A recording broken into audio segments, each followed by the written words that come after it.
Selamat datang kembali di sesi pembahasan kita. Hari ini kita akan menyelami sesuatu yang sangat personal ya dan mendasar. Betul. Sesuatu yang menyentuh inti dari siapa kita sebagai orang tua atau bahkan ya sebagai manusia yang terhubung dalam keluarga.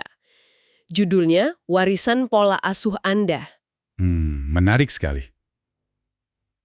Sumber utama kita kali ini itu dari bagian 1 buku yang luar biasa karya psikoterapis Philip Paperi. Judulnya The Book You Wish Your Parents Had Read and Your Children Will Be Glad That You Did. Panjang ya judulnya?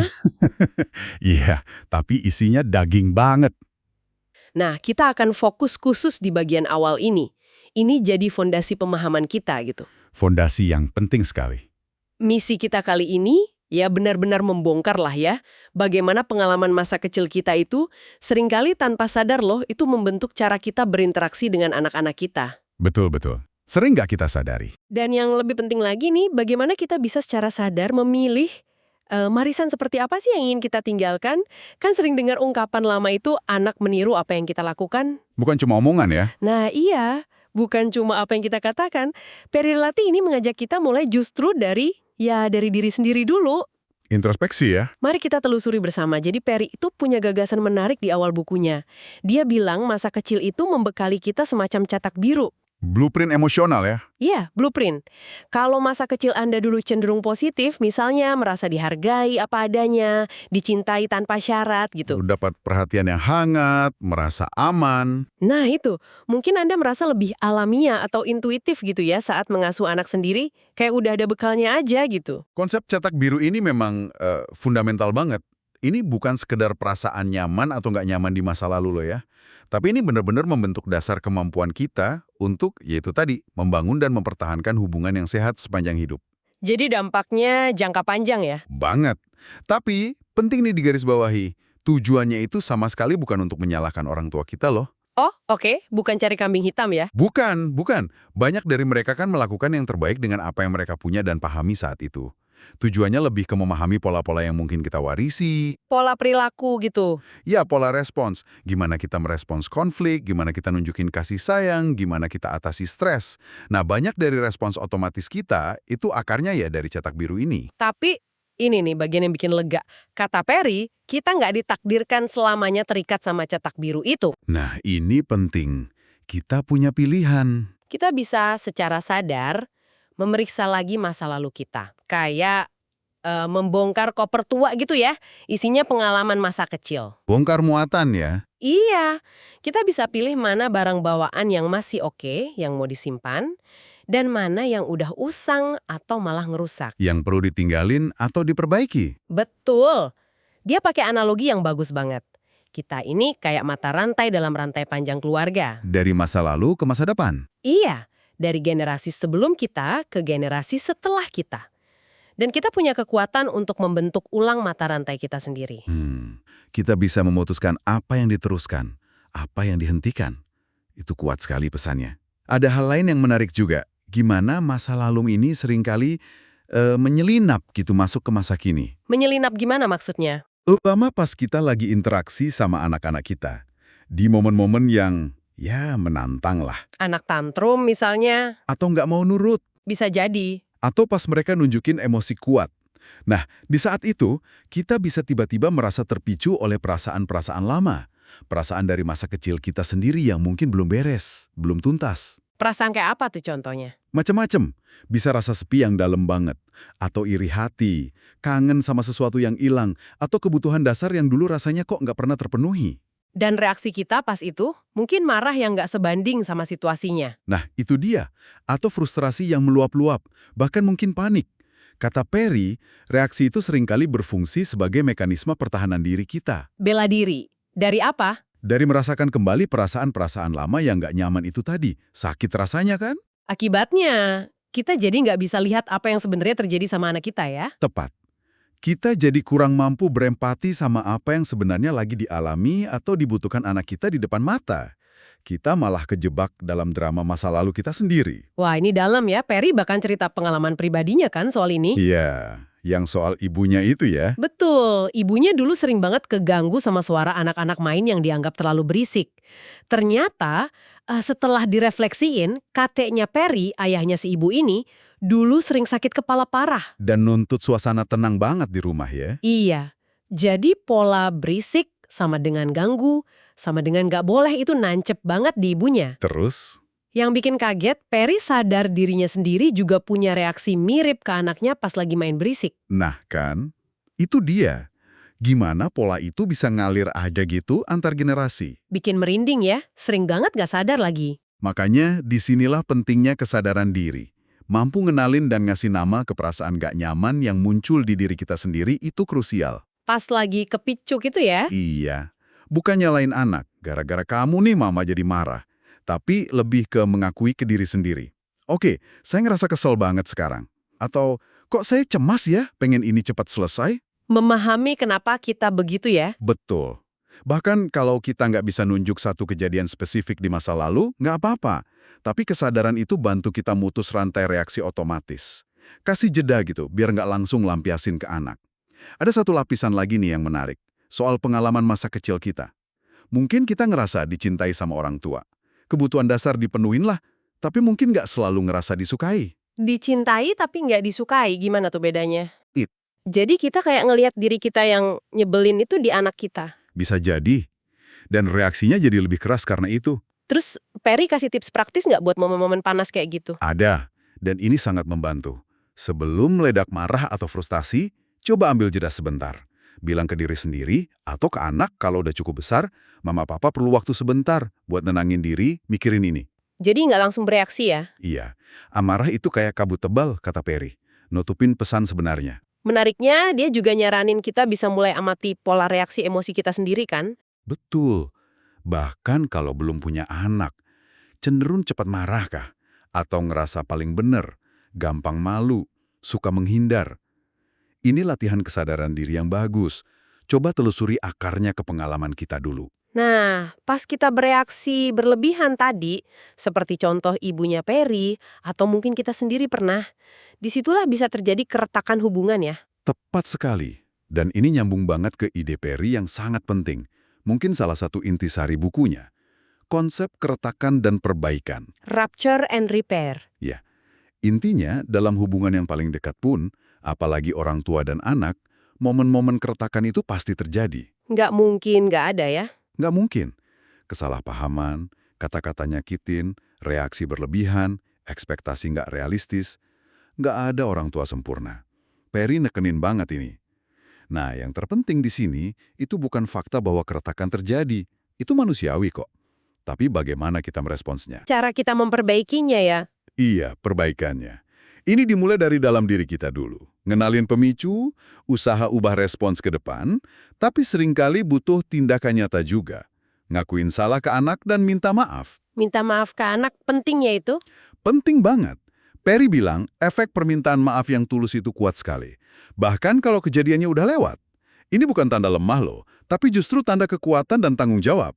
Ada contoh kuat kan di buku itu soal psikoterapis Ty. Oh iya, yang marah ke putrinya Emily. Nah itu dia.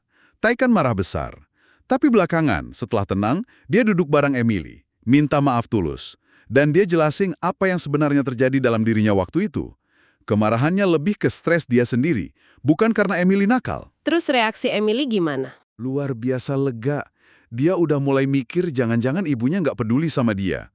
Pas denger penjelasan dan maaf ibunya, dia lega banget. Tahu ibunya peduli, cuma lagi kacau aja. Itu memvalidasi perasaan Emily ya? Banget. Dan itu secara ajaib memperbaiki retaan di koneksi mereka. Permintaan maaf itu nunjukin hubungan mereka kuat. Bisa nahan konflik, terus diperbaiki lagi. Ada juga kisah Mark yang, wah, nyentuh banget ya. Soal luka masa lalu yang dalam. Yang merasa asing sama anaknya sendiri ya?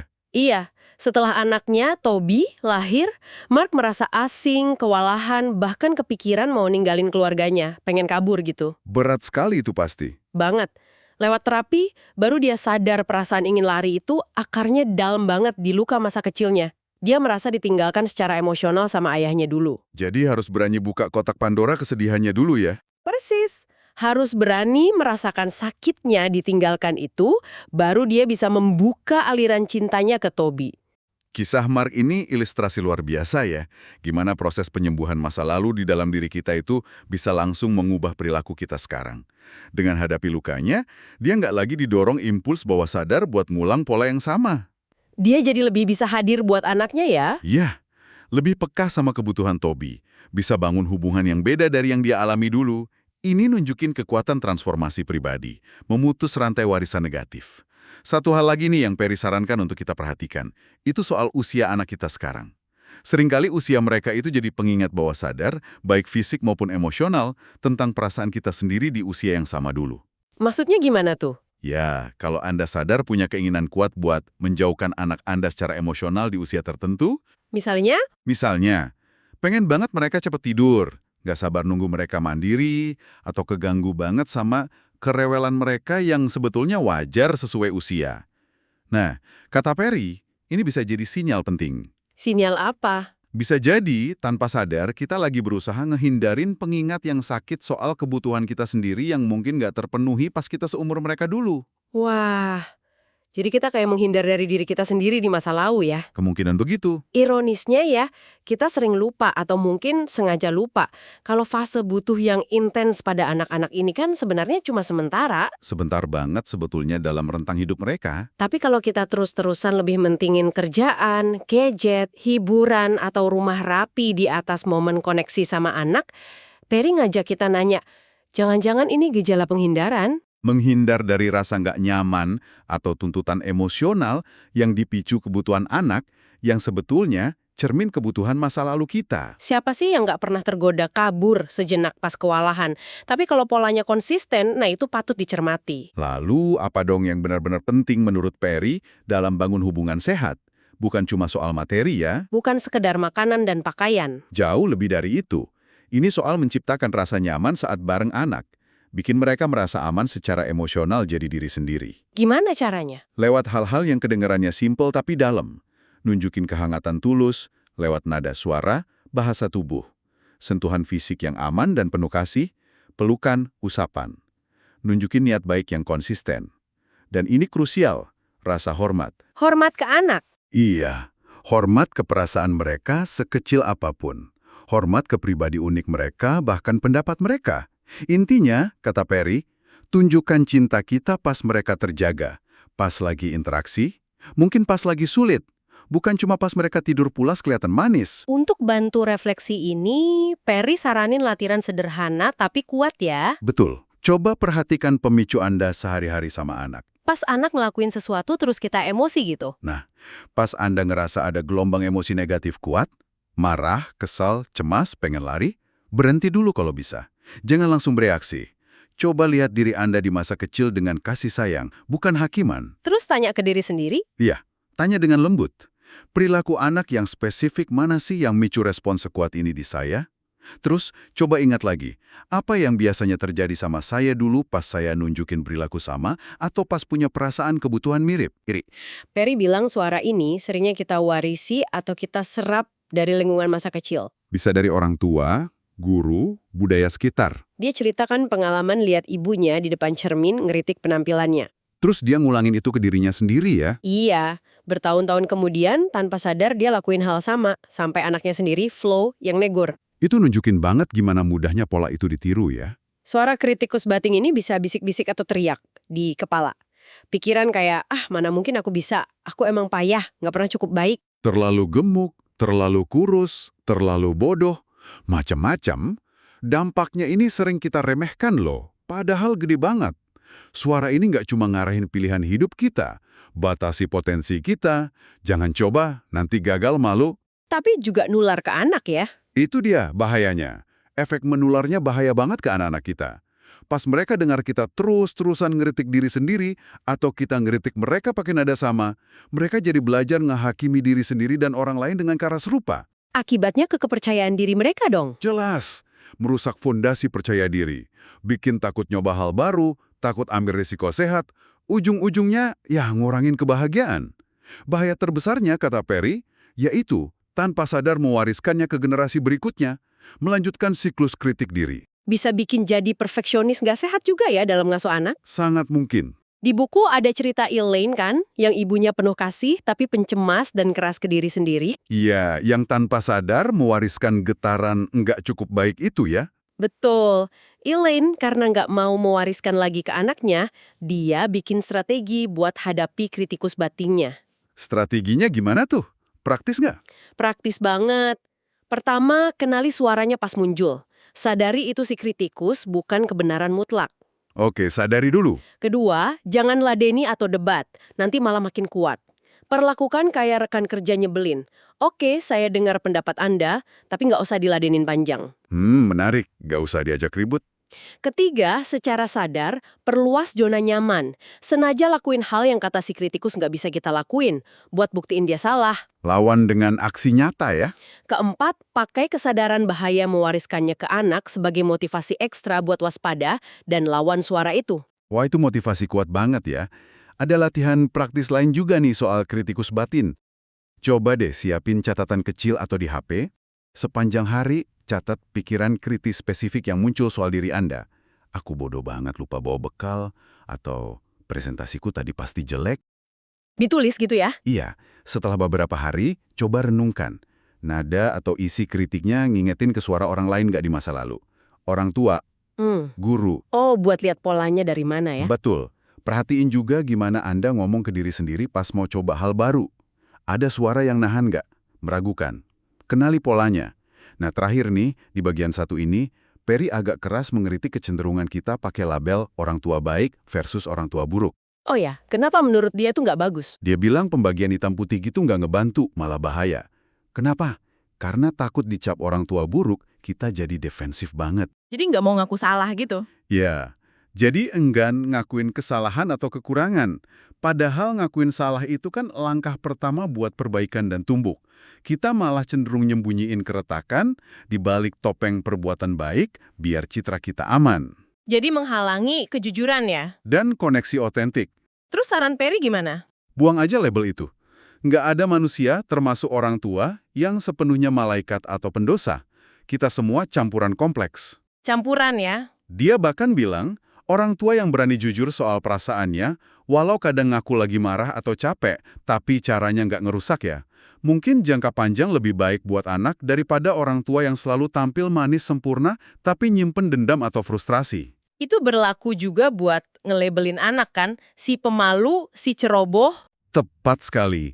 Label itu membatasi cara kita lihat anak, dan lebih parah, batasi cara anak lihat dirinya sendiri dan potensinya. Terus, alternatifnya apa dong kalau nggak boleh pakai label umum? Nah ini dia, Perry saranin pendekatan yang jauh lebih oke. Deskripsikan apa yang Anda lihat secara spesifik. Fokus ke deskripsi ya, bukan penilaian. Dan hargai usaha atau prosesnya, bukan cuma hasil atau karakternya. Kasih contoh konkret. Misalnya, Daripada bilang, kamu pinter matematika, lebih baik bilang, wah, mama lihat kamu tadi fokus banget nyoba soal matematika yang sulit itu, usahamu hebat. oh jadi puji usahanya ya? Atau daripada cuma bilang, gambar bagus, coba lebih detail. Papa terkesan lihat detail di gambar ini, rumahnya kayak senyum. Papa jadi ikut seneng liatnya. Puji usaha spesifik juga bisa ya. Kayak, Mama suka cara kamu nulis huruf P ini, rapih banget. Ya, pendekatan deskriptif dan fokus ke usaha ini jauh lebih memotivasi, informatif, dan bangun percaya diri anak secara sehat. Jauh beda sama kritik atau pujian umum yang abstrak. Jadi, setelah kita bongkar semua ini ya, apa artinya nih buat kita, buat Anda yang mendengarkan? Pembahasan mendalam kita dari bagian satu buku Philippa Perry ini benar-benar nunjukin betapa eratnya hubungan antara cara kita ngasuh anak sekarang. Dengan jejak pengalaman, perasaan, pola pikir dari masa lalu kita sendiri. Kita semua bawa warisan, bawa cetak biru. Kadang ya itu, bawa kritikus batin dari masa kecil kita ke peran kita sebagai orang tua. Nggak bisa dihindari ya bawaan itu. Tapi pesan utamanya, dan ini yang paling penting menurut saya, sangat memberdayakan. Apa tuh? Kita nggak harus jadi korban atau tahanan dari pola-pola lama itu. Kita punya kapasitas luar biasa untuk menyadarinya, untuk bongkar koper masa lalu kita dengan welas asih. Dan yang paling penting, bikin pilihan sadar soal warisan emosional apa yang mau kita teruskan. Ke anak-anak kita atau ke hubungan kita yang lain juga ya? Betul. Semua dimulai dari pemahaman diri yang lebih dalam. Sebagai penutup nih, mungkin ada satu pertanyaan reflektif buat Anda bawa pulang, buat direnungkan lagi.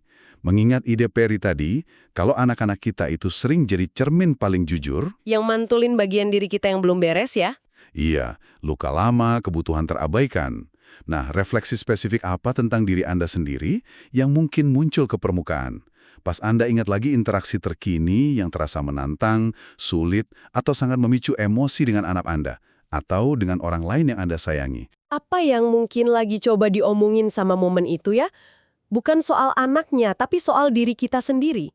Tepat, soal diri Anda dan warisan yang Anda bawa. Coba direnungkan. Terima kasih sudah menyimak pembahasan mendalam kita kali ini. Semoga ada percikan pemahaman atau inspirasi yang bisa Anda bawa. Dalam perjalanan Anda memahami diri dan memperkuat hubungan dengan generasi penerus. Sampai jumpa di kesempatan berikutnya.